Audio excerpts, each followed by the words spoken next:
Well, it seems that Netflops is back in the news and connected once again to Meghan and Harry. And some of the things that I have to share, it's just stunning. So let me start out with the first article that rather interestingly has come out concerning Meghan and Victoria Beckham.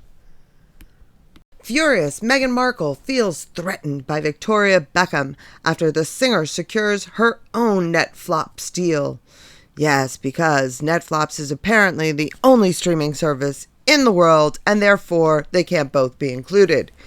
Victoria Beckham is expected to release a documentary about her life on Netflops, but the anticipated project could take attention away from Meghan Markle's upcoming cooking series. Oh no! If only there actually was a cooking series coming out. There isn't. And let's not forget, meanwhile, we're being told that Meghan Markle is apparently a part of some Netflops mall where you can go have a day experiencing what it's like, to be Meghan? According to an outlet, the Duchess of Sussex might feel threatened by Beckham's deal with the streaming giant. I'm sure she would have been furious because she likes to be in control, royal author Ingrid Seward told an outlet. I think she'd be annoyed that Victoria had pipped her to the post. She'd have to be magnanimous about it deep down inside. She might be annoyed, but she cannot show it. And you know she's enough of an actress to know that she can't possibly show it. She added, she has to say, isn't it wonderful? And isn't Victoria wonderful? Yes, but Ingrid, the problem is Meghan is a horrific actress and she couldn't pull that off. And the fact that you think that she could frightens me greatly, because it means you have no clue who you're even writing about.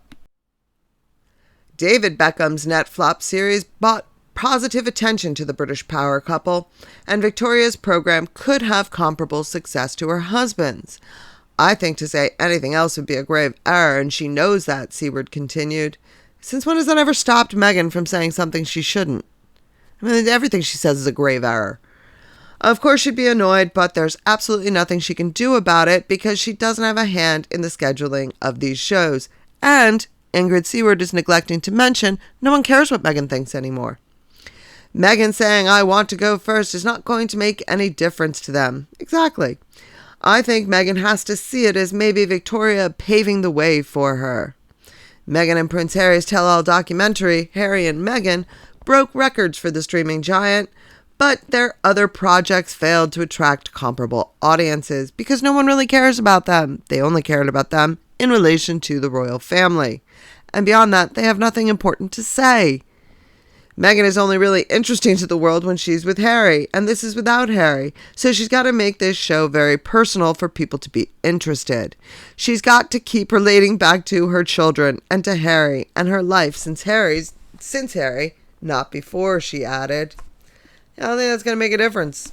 OK previously reported a source claimed the Spice Girl member wasn't fond of the suit star despite attending her 2018 wedding. Well, she had no choice but to attend the wedding. I mean, that's a silly thing to say. Both David and Victoria put great importance on family and would never ever turn on their relations the way that Harry and Meghan did, an insider claimed. The truth is that Victoria never really liked Meghan much. And as though I needed any additional confirmation other than just their general behavior for the past 20 years, I would even say that the way David Beckham stood in line with every other Brit that was there to pay his respects to the Queen. I mean, to me, that says it all. He didn't stand in line for the people. He stood in line because he was willing to do that for the Queen. She was friendly and welcoming to her, but is not bothered about staying in touch, another added. Yeah, that's putting it mildly. Royal biographer Tom Bower claimed in House of Beckham that Meghan hoped Victoria would offer her free clothing when she started dating the Duke of Sussex. In Meghan's celebrity world, ranking depended on wealth and fame, Bower explained.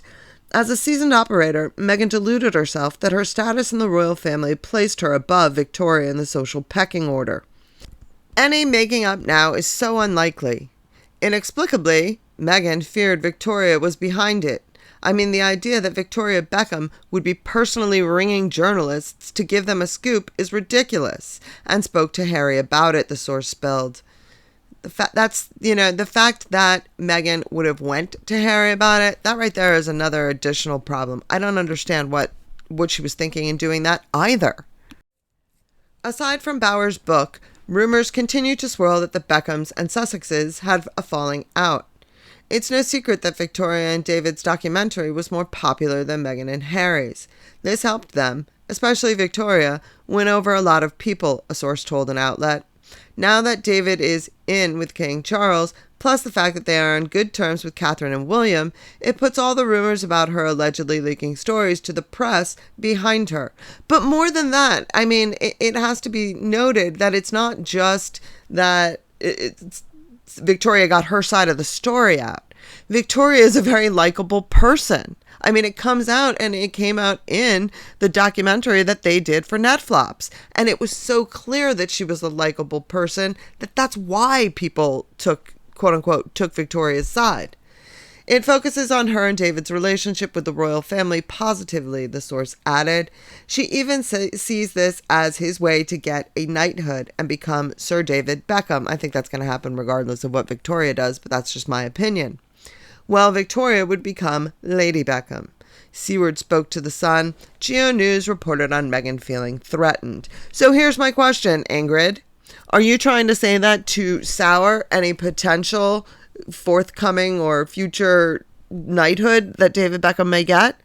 You're trying to already poison the water so that if and when they get it, it's tainted by the fact that you think that they angled for it, and it was also so Victoria could become Lady Beckham. I mean, it's just very petty of you, Ingrid Seward. And yes, we all know that you are petty because you are, in fact, in Harry and Meghan's camp. Now, if you ask me, any doubt or any question about how the Beckhams might have felt about Meghan, it was all cleared up with their Super Bowl ad. And so I'm just going to include that and play that now. Do you think it's true that you've got to forget something else to remember that Uber Eats has groceries? No, that's absurd. Hey, remember when you used to be Pepper Lady? Pepper Lady? Wasn't it Cinnamon Sisters? Basil Babes. Saffron Squad? Nutmeg Maidens? Paprika? No. Nutmeg Maidens. I just said that. Was it Spice Girls? Doesn't sound right. Was it Saffron Squad? Now, in that little clip, everybody focused on the fact that they said Nutmeg Maidens, as though that was like, a dig at Meghan. But I also think the Saffron Squad, that's like saying the Sussex Squad. I think that was also a dig on Harry and Meghan. Now, this was something interesting that actually the Duchess of Sussex sent to me today. What's on Netflops? The new live 5-part documentary series Polo from Archwell, the Duke and Duchess of Sussex, debuts on Netflops on December 10th. Now, make sure you mark your calendars. Now, we have all seen these 4 photos. It's very interesting to me that Harry is not in any of those photos. I don't even think Nacho is in any of those photos, unless that one where it's a guy leaning over on the horse, unless that's Nacho, which I don't think it is, but I don't think you can tell. I don't think you can tell what number or name is on the back, but they're not in any of the promotional photos. Why not? I mean, do we think for a single solitary second that if Harry and Meghan were in the Netflops documentary about Polo, they wouldn't be? That Meghan would stand for not being a part of the publicity, the PR material ahead of time? Of course not. She would want to be front and center. So the fact that she isn't in any of the teaser photos or anything, that tells me she's not in it at all. And I don't even think Harry is, because if Harry was in it, she'd make sure he was in the promotional materials also. I mean, it's all very odd. And that's what's on Netflops. I don't know that that's necessarily a Netflops sponsored little thingy. So I had to check and see. Does Netflops actually say this is a thing? Now, I couldn't find it on any official Netflops site or anything, but it does seem that Meghan Markle and Prince Harry Netflops docuseries Polo, Everything We Know, what we know so far about the new project or the next project from the Duke and Duchess of Sussex. I still have my doubts, and I'm sure you do too. It's been a quiet year for the Duke and Duchess of Sussex at Netflops, with the duo quietly working on several projects for release at Netflops. No, they're not working on anything, if you ask me. Their next project, Polo, follows in the footsteps of Netflops' other growing library of sports docs like Drive to Survive and Full Swing. Filmed primarily in Florida at the U.S. Open Polo Championship in Wellington, held between March 22nd and April 21st, the series was unveiled in April 2024 as 2 new commissions from Prince Harry and Meghan Markle's production company, Archwell. The pair work under an overall deal with Netflops. Says who? Prove it. I want to hear that from Netflops. Netflops has provided an expanded synopsis of what we can expect from the new series, which promises exclusive behind-the-scenes access, they state. And just so you know, this is the same synopsis we have always had. There's nothing new here. So it's not like they're giving us any additional information like, oh, I don't know, maybe telling us who's actually in it? Yeah, no, not telling us that. The documentary series follows elite global players on and off the field as they compete in high-stakes U.S. Open Polo Championship in Wellington, Florida. Through fierce rivalries and intense training, viewers will get an unprecedented glimpse into the dedication and skill required to compete at the sport's highest level. From a young player pushed to his limits by his demanding father, to a former golfer who's made significant sacrifices for the love of the sport, to the father-son duo, widely regarded as the greatest players of all time. They all face intense personal and professional challenges as they vie for the coveted title. Coveted! I would say most of the world doesn't even know what the title is, let alone do they covet it. And it was just a matter of time before Nacho Figueres, the raspberry jam dude, decided to have a comment on it. Nacho, in October 2024, spoke about working on the new series, calling it an honor. In October 2024, just in case you missed that in the first part of the sentence. This is more his project than it is mine. It's an honor to know that I was able to help, he told People, adding, and the show is not about me. It's not about him. So we've been working very hard on it, and we're excited about the outcome. Okay, so it's not about you. It's not about Harry. So who, Nacho, is it actually about? Among the other high-profile players to be featured throughout the series, including Adolfo Cambioso, Poroto Cambiaso, I assume that's the father-son duo, Louis Delalay, Timmy Duda, Nacho Figueres, and Kiko Magrini. Milos Balak serves as showrunner on the 5-part series, having previously worked on the award-winning Hulu Disney Plus series Welcome to Wrexham. And by the way, that little synopsis, it's almost identical to the one about Welcome to Wrexham. Andrew Fried, Serena Roma, and Dane Lilligard are executive producers for Boardwalk Pictures, who are collaborating with Archwell on the new series. And I will say that none of those producer people have any sort of credits. I looked into this a couple months ago, unless they've done something since then. None of them had any significant credits, and they're basically nobodies. But they're on Harry and Meghan's, proclaimed, coveted new Netflops documentary. I'm just not buying it. When will Polo be released on Netflops? As we exclusively revealed in our December 2024 preview, all 5 episodes of this series will be released globally on Tuesday, December 10th, 2024. Let's all mark our calendars. I want to see that show that night, all 5 episodes.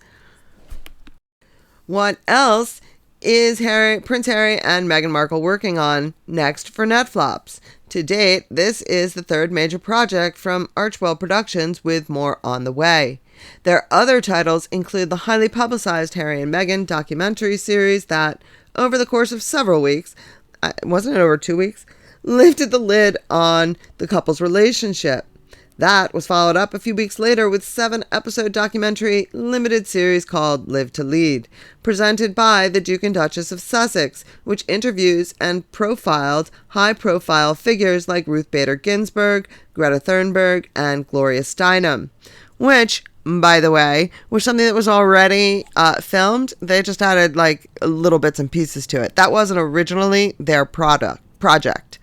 And Heart of Invictus? In 2023, the long-awaited documentary series on the Invictus Games, in which Prince Harry is heavily involved, dropped. The latter two documentary series failed to rank in Netflop's global top 10s. So, Polo will be the fourth project. Not the third, fourth. The next expected series is a reality documentary-style series that Michael Steed directs, curated by Meghan, the Duchess of Sussex, and celebrates the joys of cooking, gardening, entertaining, and friendship, none of which Meghan knows anything about. Reads the official synopsis. Beyond that, the duo are connected to two scripted projects, Bad Manners and Meet Me at the Lake. Bad Manners has already been determined dead. That's the one where it was Miss Havisham. They were going to say, like, you know, an alternate prequel to her life or something like that, as from Great Expectations. Yeah, that's already canned. Although neither is currently in production and just in the early stages of development. It's so odd because this is an October 2024 article, but totally outdated information. Probably because they don't really have anything going on with Netflops. Now, as I've mentioned before, one of the most interesting aspects of following Harry and Meghan is following the patterns that we see when it comes to media and how media handles stuff. And it's also fascinating to me how the Markle family have jumped right onto that bandwagon, because when there is news about Meghan and or Harry and Netflops, sometime around there's always also an article about Samantha and Netflops. Like, you can't make this stuff up. And interestingly, this is in the Scottish Express. Do with that information what you will. If you know why it might be important, you know. But yes, this was November 16th. Meghan Markle's sister had to move house and faced death threats after the Netflops documentary. Meghan Markle's half-sister Samantha Markle is suing the Duchess of Sussex over comments she made to Oprah Winfrey and in her Netflops docuseries, Harry and Meghan. Now, why on earth would any global news media organization have any reason to be discussing Samantha Markle at this time? The fact that it's in a Scottish newspaper, gotta say, that raises my eyebrows. Now, I'm including this picture for two reasons. Number one, I think this might actually be a photo of an interview that Samantha did that I didn't include in my collage. That outfit doesn't look familiar to me. But what's also interesting is, why does Samantha always have some sunglasses or reading glasses on top of her head? Really? You're in an interview. You're talking. You don't need to see anything. What's with the glasses? It doesn't make sense to me. The Markle, Meghan Markle's sister, which they have to put in, otherwise no one will know who she is, had to relocate and faced realistic death threats following the release of the Duchess of Sussex's Netflops documentary, recent court documents reveal. Well, these aren't recent court documents. These have been around for about a year. The Duchess was taken to court by her half-sister over remarks made during a 2021 interview with Oprah Winfrey and in the 2022 Netflops series Harry and Meghan. Despite this, her defamation lawsuit was dismissed by a U.S. court in March, but she is now appealing the decision to the Court of Appeals for the 11th Circuit. Now, one thing that you have to keep in mind with defamation is you have to be able to prove damages. So let's say she had a case, which I don't believe she does, but let's say Samantha had a case. She couldn't therefore sue Meghan for $2 million unless she can prove that had Meghan not said those things, Samantha would have made $2 million more than she did. In fact, Samantha's case, it's been a while since I looked at it. I think it's like $75,000 or so is what she's asking for in damages, because that's the amount that she is able to justify that she could have made had Meghan not said anything. Now, the problem, though, is all Meghan has to do is prove that since Meghan said those things, Samantha has, as a direct result, made that much money back, and there is no case. And it's very simple to see that Samantha has made that money on the book, and then in subsequent interviews pushing this narrative. I mean, there literally is no case involved, and there's a reason Samantha was determined a vexatious litigant in the past, because all she does is sue. She always has a major lawsuit going. That's all she does. She doesn't have a job. In Meghan's Netflops series, it was claimed that Samantha was part of the group that was putting out disinformation, culminating in Meghan stating, "You are making people want to kill me." No. Meghan said that the British press was making people want to kill her. It was not Samantha. According to a document from Samantha's attorney obtained by Newsweek, interesting. Jack Royston, are you in communication with Samantha Markle? That would be fascinating, wouldn't it? There can be no doubt that Meghan Markle attacked her sister Samantha Markle verbally in her documentary. Actually, there can. She didn't attack her. She was telling about her life, and she mentioned her sister, and she mentioned things uncomplimentary towards her sister. Guess what, Samantha? Meghan also has the right to free speech. The document also contends that the Duchess's half-sister never was part of any group which put out disinformation, never trolled Meghan, was never a part of any hate group, never used the N-word on tweets, never monetized any hate tweets against Meghan, or did anything to make anyone want to kill Meghan or have Meghan made nervous because of any such activity. I would agree with all of that, except for she absolutely did troll Meghan. She trolls everybody. Samantha trolls everybody on X. Don't let her fool you. Samantha's legal team contended that the "you" in Meghan's statement was specifically directed at Samantha, not just general media, social media trolls. No, it was actually aimed at the British press. But Samantha needs it to be about her, otherwise she has no case, which is why she has no case. According to the court documents, Meghan now downplays the effects that her own words and the words of Christopher Boozy and the publication have had on Samantha, who has been compelled to change residences, withdraw from public appearances such as grocery shopping, and suffers the inability to work as a social worker due to escalated threats from individuals pledging loyalty to Meghan in the dispute between the sisters. Number 1. She is not withdrawn from public appearances. She shows up on my TV more often than Meghan does.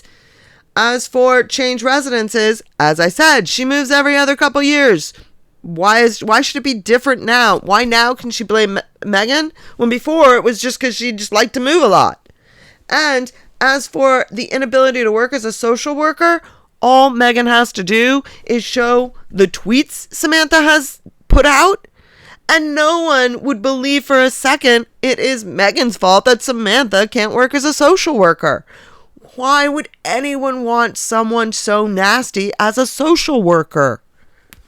It defies logic completely. What I don't understand is that Samantha's attorney is Peter Tickton, who was a childhood friend of Trump's and was at one time Trump's attorney.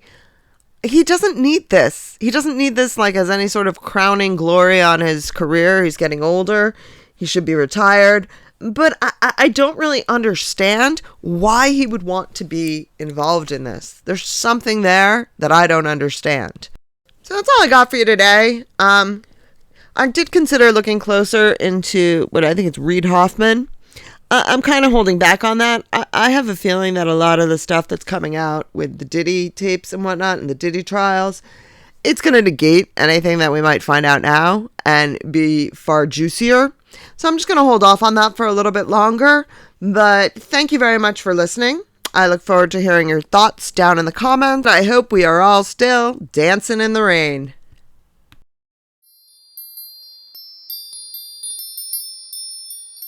Dancing